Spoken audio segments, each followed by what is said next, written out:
What's up, what's happening, what's going on, guys, and welcome back to another episode of the Fish and Chips Movie Reviews!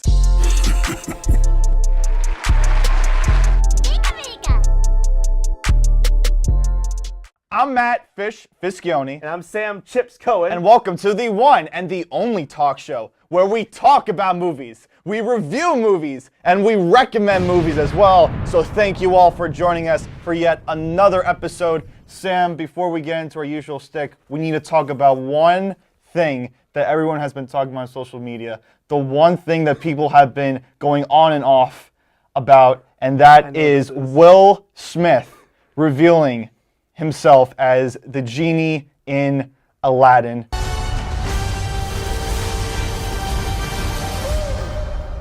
You really don't know who I am. Genie, wishes, lamb, none of that ringing a bell. Sam, give us your thoughts, please.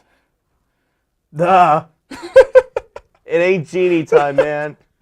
It ain't hot. It ain't hot. Oh boy. It's like. Okay, first of all, let me just put in them doing a live action Aladdin is all right. I can get behind it. I mean, the trailer. You can see the CGI in it. It's pretty well known. And then Genie and then we see Will Smith as Genie. Yeah. It's like that in the trailer. That's where I kind of took it as like, no, I can't. Yeah, in the trailer, it was quite noticeable that it was like CGI'd, or maybe you could notice that it was like green screened. But at that moment, I kind of wish that the Will Smith of Men in Black came in and kind of just visioned us with his pen, so that we could completely forget about us. It's like, you don't know nothing. But anyways. I see this one I knew that it was gonna have to be a blue genie, but I didn't think I was gonna have to see Will Smith become Paul Giamatti in Big Fat Liar. That's a very interesting comparison. I mean, he is blue. Yeah.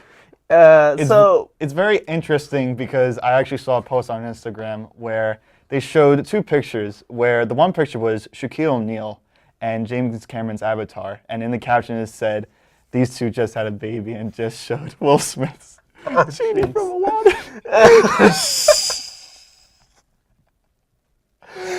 But anyways, since Aladdin is an upcoming movie, we actually have an upcoming movie coming out on March 8th. It is Captain Marvel, the recent installment of the MCU, and apparently, from some people, she is apparently the quote-unquote most powerful character in all of Marvel, and that in itself is a bit of an understatement.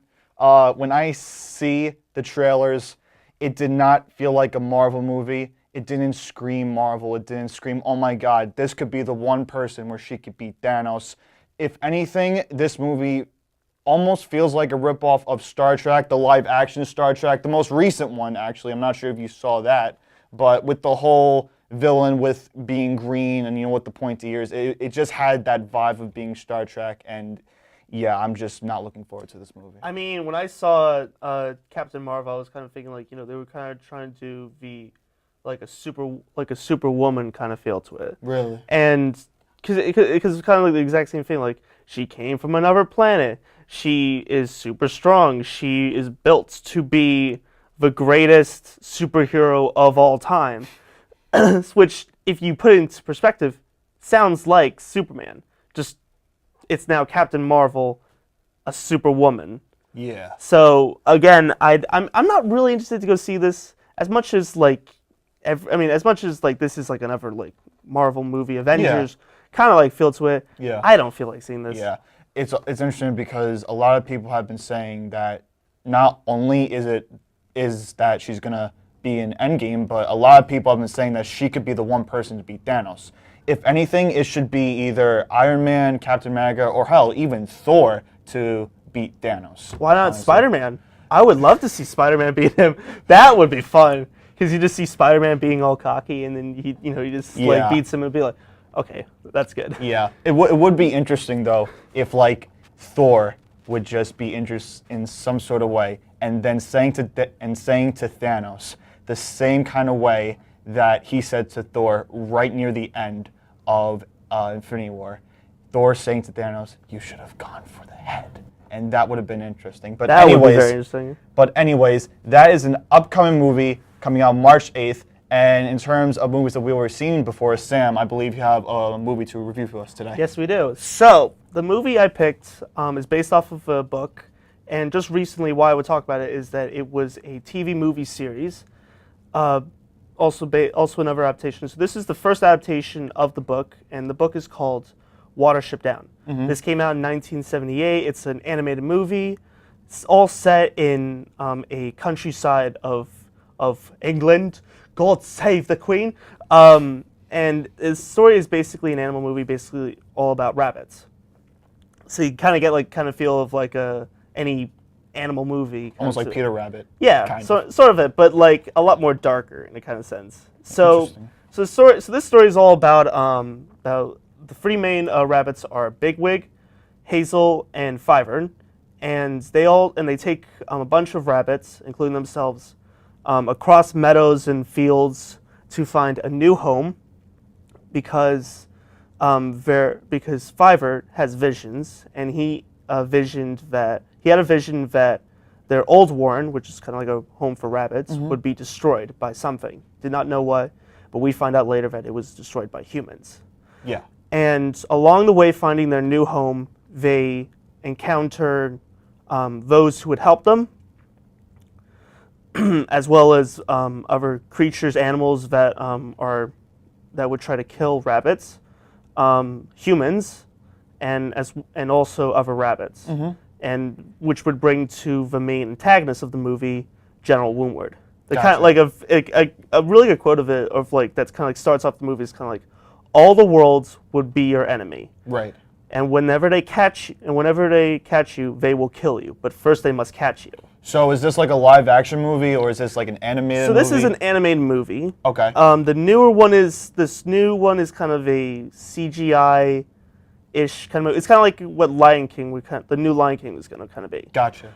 And what makes this movie a lot more interesting is that like this is given a PG rating. In the UK, it's a U rating, which means it's universal. And it's a bit of a controversy to that because this movie's got violence, blood, death, some gunshots, and some other pretty disturbing imagery. And so yeah, it's a bit of a weird one, but again, it does have a kind of feeling of intensity and a lot more feels to it. And it can traumatize those who are like not that ready to see something like this. So after you saw this movie, what would you give your rating? I would probably give this movie an 8.5. Nice. As well as the newer one that would come out, I'd give it an 8. It's basically the same. It's basically the same story, the exact same concept. Yeah, except this newer one's a little bit longer. It's a different kind of animation. Right. And there's some different key plot points to it, and yeah, I'd say I'd recommend anyone to go see this. It's the one thing I love about this movie is that like the great quote from this movie that I really like is, or they say when like a rabbit dies is, I forgot how it goes. My heart has, oh my god, I forgot what it is.